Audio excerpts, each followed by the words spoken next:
Pada kesempatan kali ini kita akan membahas salah satu topik yang sering dibicarakan, yaitu penyakit seribu wajah atau lupus.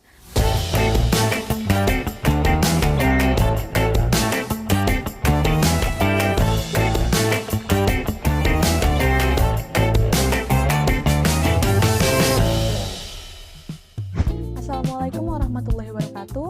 Halo Sobat JK, selamat datang di podcast Tanya Dokter, ruang berbagi informasi kesehatan yang santai namun tetap informatif. Di sini saya Dr. Muda Dwi sebagai moderator pada pagi hari ini. Senang rasanya ya bisa menemani teman-teman semua di acara yang pastinya bermanfaat ini. Pada kesempatan kali ini kita akan membahas salah satu topik yang sering dibicarakan, yaitu penyakit seribu wajah atau lupus. Berkaitan dengan tanggal 10 Mei merupakan World Lupus Day, mari kita bangkitkan kepedulian terhadap teman-teman yang mengidap lupus. Nah, saya akan membahas topik tersebut tentunya nggak sendirian. Sudah hadir bersama kami narasumber yang sangat ahli dan juga kompeten di bidangnya, yaitu Dr. Haji Denny Juanda, spesialis penyakit dalam Vinasim. Halo dok, selamat pagi. Gimana dok kabarnya hari ini? Alhamdulillah, di cuaca yang cerah pagi ini kita semua diberi kesehatan ya, dan semoga bisa terus membantu pasien-pasien kita yang perlu tenaga dokter agar mereka dapat sehat kembali. Tadi kan kita sudah sempat sebut ya dok, penyakit seribu wajah. Kira-kira penyakit seribu wajah itu apa ya dok?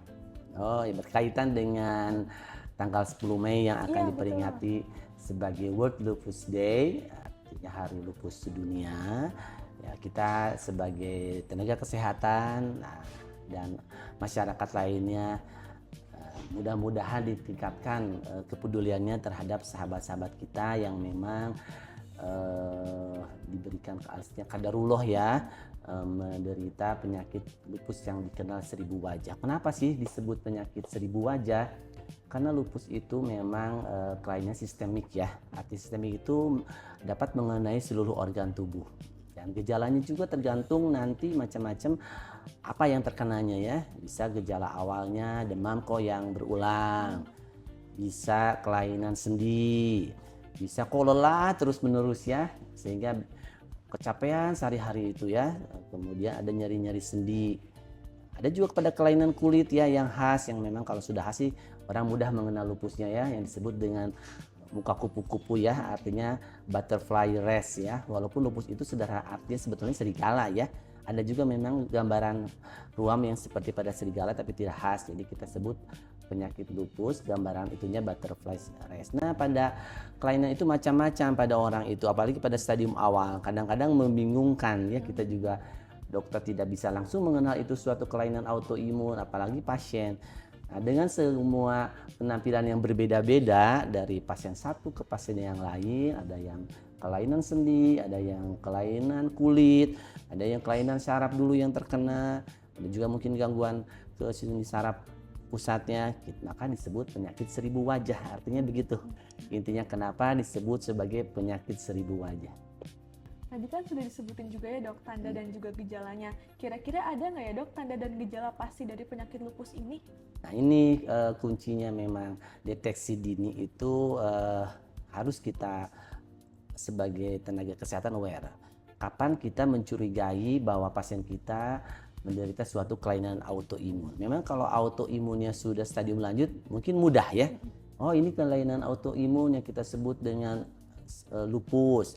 Oh ini yang disebut dengan rheumatoid arthritis. Oh ini yang disebut dengan autoimun yang disebut dengan colitis misalkan. Nah yang sulit itu stadium awalnya. Jadi kita memang harus sedikit concern atau perhatian apabila ada pasien-pasien yang awal sudah memperlihatkan keluhan-keluhan yang seperti mudah sariawan misalkan yang berulang kali sembuh, jadi lagi sariawan, rambut mulai agak rontok-rontok, tadinya sedikit makin lama makin banyak. Ada keluhan sakit sendi ya, usia muda tuh kok udah sakit-sakit sendi ya, kalau istilahnya usia lanjut, nenek-nenek kakek-kakek udah sakit sendi kadang-kadang wajar ya. Tapi kok usia muda, perempuan muda kok udah sering sakit-sakit sendi berulang kali di sendi-sendi jari, di sendi-sendi lutut. Nah, terus juga ada kelainan-kelainan kulit juga menyertai. Pokoknya gejalanya bervariasi aja dan berulang gitu ya. Kita harus sudah curigai apakah ada autoimun pada pasien ini. Jadi kita sudah mulai nih, jangan-jangan ini autoimun. Nah, jadi kita pada pertemuan berikutnya kita harus mudah berpikir jangan-jangan pasien itu menderita suatu kelainan autoimun. Nah, jadi kita nanti berpikir autoimunnya jenis apa. Jadi memang sebagai dokter kita harus belajar memang apa-apa saja yang harus kita lakukan pada pasien yang kita curiga dengan autoimun. Begitu Dokter Dwi. Kalau misalkan untuk penyebabnya ada nggak ya dok, faktor risikonya yang dapat menyebabkan lupus? Memang penyakit lupus itu kan penyakit autoimun. Apa sih autoimun itu? Autoimun itu jadi kita punya sel imun ya. Nah sel imunnya itu berubah jadi overreaktif. Artinya overreaktif berubah kerjanya, fungsinya dari yang normal tapi menjadi abnormal. Jadi dia akan bekerja lebih agresif sehingga berubah menyerang sel-sel tubuh kita sendiri. Apa aja sih yang diserang? Mulai dari sendi-sendi ya, sehingga mudah nyeri sendi, kemudian bisa juga kelainan ke kulit yang kita sebut sebagai lupus diskoid ya, artinya cutaneous lupus. Ya. Bisa juga ke sistem sarafnya terkena ya oleh sistem imun yang berubah fungsinya itu pada selaput-selaput misalkan organ paru-paru sehingga kemudian kok mudah batuk-batuk terus, itu curiga juga ada autoimun pada selaput paru-paru yang disebut dengan pleuritis. Sesek kok berulang-ulang bisa jadi misalkan nanti kena kepada paru-paru yang disebut dengan hipertensi pulmonal atau perikarditis, atau bisa juga pada ginjal. Jadi ginjalnya nanti kok mudah keluar proteinnya sehingga kok bengkak-bengkak muka dan kakinya, itu bisa juga dari autoimun. Selain pada organ-organ yang lainnya, misalkan pada rambut korontok ya, pada kulit terjadi ruam-ruam yang khasnya memang seringnya pada kedua pipi sehingga disebut dengan butterfly rash ya, seperti kupu-kupu, itu sudah khas. Jadi kalau sudah ada perempuan muda, karena memang banyaknya pada perempuan ya, perbandingannya 9 perempuan berbanding 1 pada laki-laki. Usianya seringnya usia muda. Kenapa? Karena berkaitan dengan hormon estrogen pada perempuan itu ya, jadi dia ada hubungan kaitannya dengan hormon. Bisa ada faktor keturunan tapi tidak menurun langsung, tapi melalui gen-gen yang mungkin diturunkan. Nah, ada kaitannya dengan HLA ya artinya, tapi tidak langsung bahwa kalau ibunya lupus anaknya akan lupus, tidak begitu. Jadi tidak bukan faktor keturunan langsung yang bisa menurunkan, tapi ada kaitan kecenderungan dengan gen, istilahnya genetiknya ya. Jadi kita kalau terutama usia muda, perempuan yang artinya berulang kali ada keluhan-keluhan, sering capek, sering lemas, sering berulang kali sariawan, nyeri-nyeri sendi, kok rambut rontok ya, apalagi ada ruam-ruam, kita curiga itu autoimun. Tetapi juga harus perhatian, tidak selalu perempuan, bisa pada laki-laki juga. Bisa juga ada satu kasus pada usia lanjut ya. Jadi jangan nggak mungkin lupus nih, usianya udah terlalu tua, nggak bisa juga. Jadi tergantung memang banyaknya pada usia muda, tapi bisa juga pada rentang usia-usia tertentu. Gitu Dokter Dwi ya. Kalau untuk pengobatannya itu kan menyerangnya seluruh tubuh ya dok. Apa aja sih dok kira-kira obat-obat yang dikonsumsi dan juga diberikan kepada pasien lupus? Ya, jadi lupus itu kan kita bertemunya stadium apa nih? Mungkin bertemu pada stadium awal, artinya early autoimun ya. Jadi penyakit autoimun pada stadium yang dini. Nah, itu mungkin kita dengan edukasi, dengan artinya pola hidup yang artinya dia jangan terlalu stres berlebihan, karena bisa ada juga kaitannya dengan stres ya. Kemudian dengan istirahat yang cukup dan diberikan edukasi juga, artinya kita memberikan sugesti bahwa ini ada autoimun setelah kita serangkaian pemeriksaan, bahwa hidupnya harus tidak terlalu mencari pekerjaan atau yang terlalu stres, karena stres mencetuskan. Nah, kita bisa simptomatik aja, misalkan kalau sakit-sakit sendi ya kita kasih untuk radang sendinya ya, kemudian boleh vitamin-vitamin tertentu yang ada kaitannya dengan autoimun, kan ada vitamin D ya. Nah, tapi memang hati-hati kalau untuk lupus karena dia fotosensitif, jadi nggak boleh kita kontak dengan sinar matahari ultraviolet yang berlebihan. Jadi memang ada kaitannya dengan paparan sinar matahari untuk lupus itu ya, beda dengan autoimun yang lain.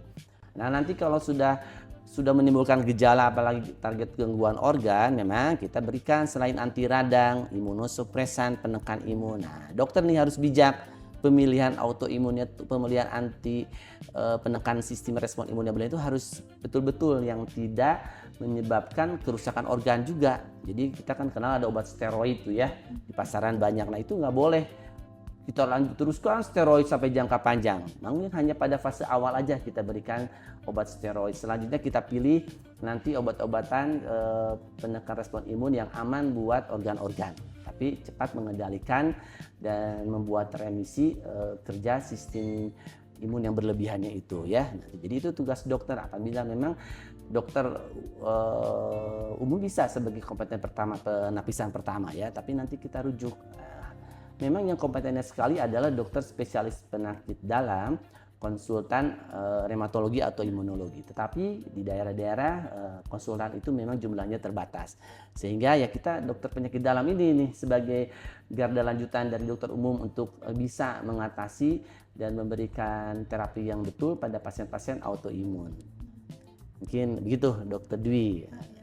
Tadi kita sudah banyak berdiskusi bersama Dr. Dendi yang terkait lupus ini. Lupus ini merupakan penyakit autoimun atau penyakit seribu wajah. Jadi karena autoimun ini sendiri sehingga sel tubuh itu menyerang sel tubuh yang sehat itu sendiri. Sehingga tanda dan juga gejalanya yang ditimbulkan bisa sistemik, mulai dari kerontokan rambut, nyeri-nyeri sendi, atau kelelahan ekstrim, atau yang tadi yang paling sering disebutkan Dr. Dendi yaitu munculnya rash atau kemerahan di wajah itu sendiri. Nah, untuk pengobatannya juga ini bisa sistemik ataupun bisa mengatasi tanda dan juga gejalanya saja. Terakhir ya dok, dokter ada pesan untuk pasien-pasien yang hidup dengan lupus dok? Ya, terima kasih Dokter Dwi dalam rangka memperingati World Lupus Day. Mungkin saya ada pesan ya buat masyarakat dan khususnya juga orang dengan lupus yang kita sebut ODAPUS ya, bahwa penyakit lupus itu memang tidak bisa disembuhkan total, tetapi dikendalikan dengan gaya hidup yang sehat, artinya berdamailah dengan lupus, kemudian pola makan yang terjaga ya, hindari stres-stres berlebihan dan kontrol teratur berobat pada dokter yang memang kompeten menangani lupus dengan obat-obatan yang selalu terkontrol sehingga akhirnya bisa remisi. Artinya bisa beraktivitas normal lagi untuk para ODAPUS.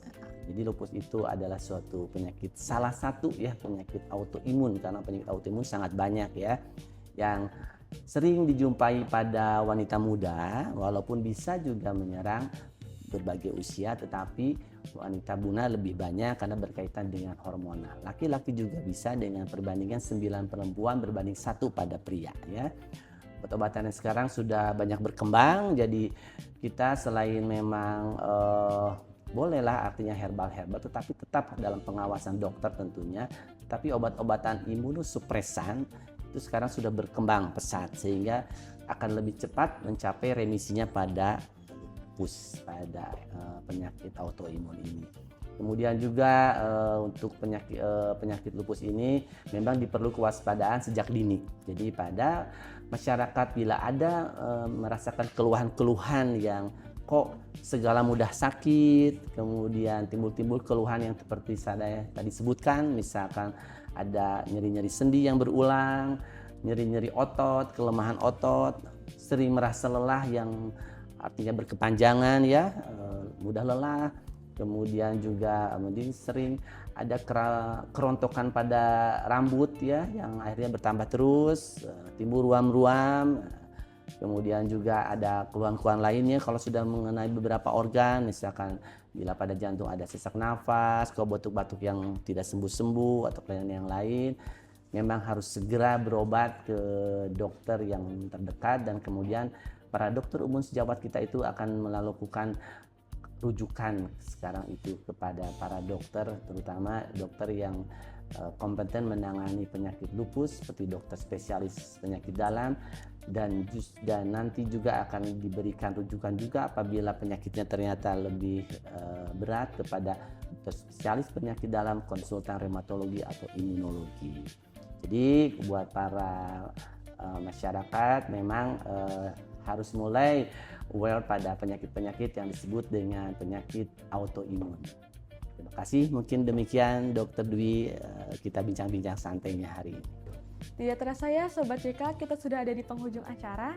Terima kasih banyak Dokter Dendi atas waktu dan juga kesempatannya, terutama ilmunya ya dok. Semoga ilmunya bisa bermanfaat bagi kita semua. Amin. Terima kasih juga Bu Dokter Dwi atas bincang-bincangnya hari ini. Semoga banyak memberikan manfaat buat seluruh masyarakat Tasikmalaya khususnya dan Priangan Timur.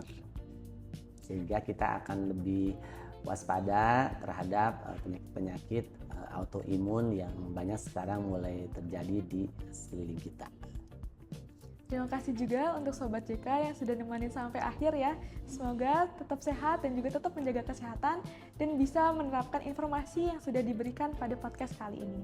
Saya Dr. Muda Dwi sebagai moderator, pamit undur diri. Wassalamualaikum.